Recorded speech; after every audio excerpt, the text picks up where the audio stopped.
พาทีมงานมาอีกเทื่อนึงโอ้ขอบทีมประเทศจีนมาให้ทุกท่านได้รับชมได้ตลอดคืนและสำหรับท่านค่าที่จะเริ่มต้นตั้งแต่เวลา5 โมงเป็นต้นไปจนถึง12 โมงกลางคืนและสำหรับการแสดงในทุกๆค่ำคืนกบฏนั้นจะเริ่มต้นตั้งแต่เวลา7 โมงแล้วจนถึง11 โมงกลางคืนบอกได้เลยว่าเราต้องเดินทางไปที่ประเทศจีนซึ่งพวกเขาได้ยกบรรยากาศหรือได้วางการยกประเทศจีนมาตั้งอยู่ที่นี่แล้วเพราะว่าให้ทุกท่านได้ถึงกับบรรยากาศประเทศจีนโอ้สุดจีนนี่ได้เครื่องเสียงและเครื่องกลิ่นได้เต็มที่อย่างที่บอกสำหรับไอทีวีพ่อแม่พี่น้องอย่าลืมว่าเส้นเวลาที่ประมาณเกี่ยวกับยูทีเองจากตลาดนั้นแสงสว่างสุดไห้เศร้าบอกไห้เศร้าแล้วก็พวงกระแจกับนี่กินอาหารจีนอะไรที่กี้800,000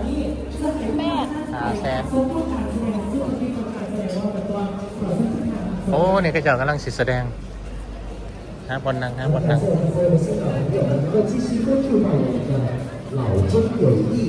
美食街活动现场正在12时段，我们的精彩节目将为大家呈现。在我们的舞台侧方，将有请我们的老挝女孩为大家送上一支精彩的舞蹈，有请。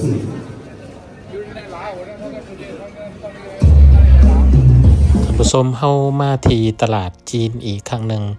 อยู่จุดนี้เพิ่นเดินว่าตลาดแสงสว่างเด้อซึ่งว่ามีกำหนดที่จะเปิดอย่างเป็นทางการในแมนวันที่27 เดือน 3แต่ว่าใครอยากไปก็ไปได้เนาะก็เจ้าแสดงตอนกลางคืนเนาะมีการแสดงฟ้อนร้องเพลงอย่างต่างๆจุดนี้ก็เป็นจุดที่ว่าคนจีนมาหลายเพราะว่าคิดว่าแม่นคนจีนมาสัมปทานเนาะแล้วก็ในช่วงที่เขาเจ้าฟ้อนว่าจะมีการร้องเพลงเปิดเพลงใส่ซึ่งว่าเป็นเพลงมีลิขสิทธิ์และเฮาก็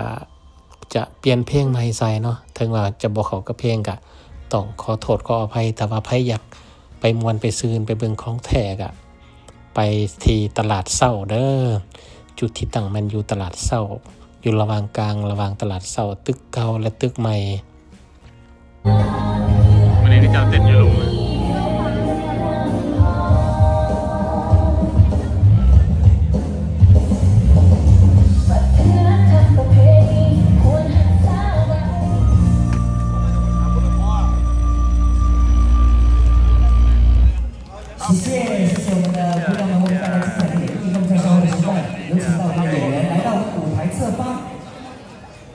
แต่นี่คือการแสดงที่ของและก็การแสดงกับอัญมณีแห่งแม่น้ำของกับการแสดงศิลปะวัฒนธรรมของประเทศเราของเราในสนามแสดงอีกแล้ว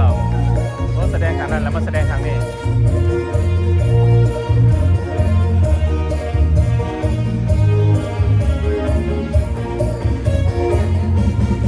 นอกจากการแสดงบทฟ้อนและประกอบเสียงเพลงก็ยังมีการแสดงพิเศษซึ่งว่าการแสดงนั้นมื้อนี้เฮาบ่ได้ถ่ายให้เบิ่งเนาะเพราะว่าเขาเจ้าน่าจะแสดงประมาณ 8 โมง 9 โมงเฮาไปบ่ได้ดนปานใดก็เลยกลับก่อนแต่ว่าการแสดงอื่นๆนั่นก็คือเป็นตะเบิงตะส้มเบิดเลยเนาะแต่ว่าพระอยากเบิ่งการแสดงพิเศษก็คือการแสดงนั้นบ่ฮู้ชื่อเนาะแต่ว่าเฮาเอิ้นว่าระบำจีนซะเพราะว่าจะมีนักฟ้อนคนหนึ่งเนาะเราขึ้นไปในคล้ายๆอ่างน้ำที่จริงก็บ่แม่นอ่างน้ำดอกแล้วก็โยกไปโยกมานะตามคลิปก่อนหน้านี้ที่เฮาได้ไปถ่ายมาให้เบิ่งก็เป็นตาหน่าสนใจอยู่ได้เนาะ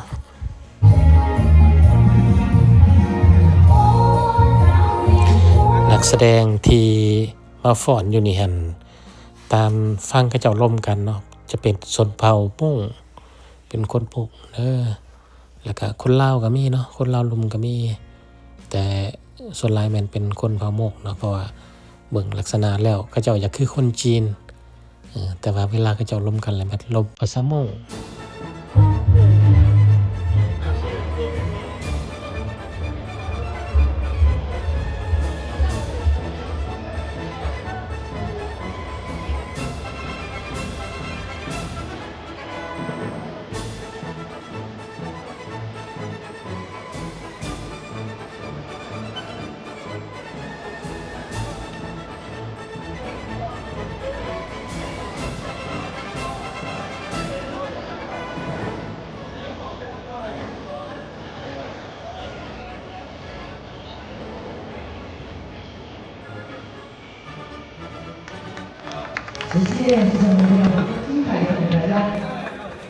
ก่อนเป็นบ้อมแบบนี้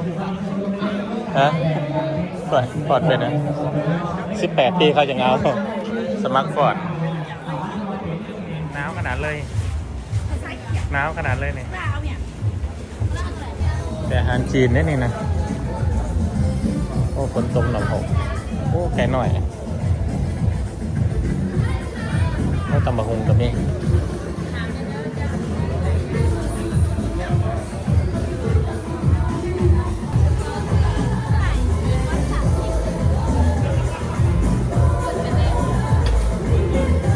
ซาลาเปาซาลาเปาซาลาเปาทอดกับจิ้ว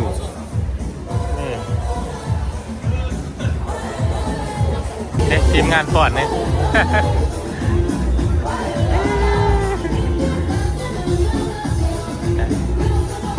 อันนี้เป็นครั้งที่2นะครับมาเบิ่งนี่เนาะเป็นครั้งที่2เป็นคืนที่2ประมาณ4-5 มื้อก่อนมาครั้งก่อนเนาะมื้อนี้พาทีมงานพาเด็กหน่อยมาเบิ่งการแสดงมาหล่อลิ้นรอเที่ยวเนาะร้านอาหารเปิดแล้วเด้อมีคนมารอลิ้นรอเที่ยวไลน์กันนั่นการตกแต่งก็จะคือแบบบรรยากาศอยู่จีนเลย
谢谢我们姑娘们带来精彩的舞蹈演绎，在稍后的时段还有更多的精彩送给所有的朋友，敬请期待。และก็จะต้องได้รับการแสดงพร้อมกับการแสดงน้องตั้งวาน โอ้มอนี่ก็เปิดเพลงแข่งอยู่เนาะ แดนเนี่ยมันก็เจ้าก่อนเอง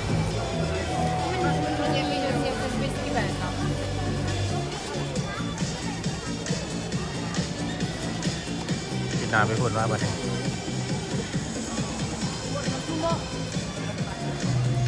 เขาก็จะพี่นาไปทางนั้น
หัวใจก็ลื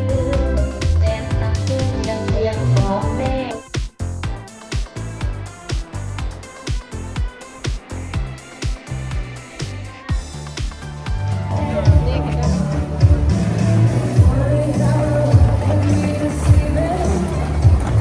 ตั้งสิออกเมื่อไหร่ตอนนี้เนาะเบิ่งถ้าว่าเฮาอยู่ฮอดเดึกเนาะเขาเจ้าก็สิมีรายการแสดงแบบหลากหลาย แต่ว่าตอนนี้หั่นเขาเจ้าหยุดเป็นช่วงเนาะอาหารการกินที่แต่อาหารจีนน่ะเนาะใครมักอาหารจีนแล้วมาแถวนี้เลย ใส่สุดแบบนี้ได้ป่ะนี่มาถ่ายเบิ่งไว้นี่ นี่ใส่สุดอันนี้ได้ป่ะนี่นะนี่สุดแบบจีนเลยได้ป่ะนี่นี่ห่าว好，感谢大家期待在这样今天为我们的漂亮的姑娘们带来精彩的舞蹈演绎。如该。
谢谢为姑娘们带来精彩的演绎。那么在稍后的时段，在我们的舞台侧方将会有我们的凤岛温的表演。那么我们可以和我们的演员拍照。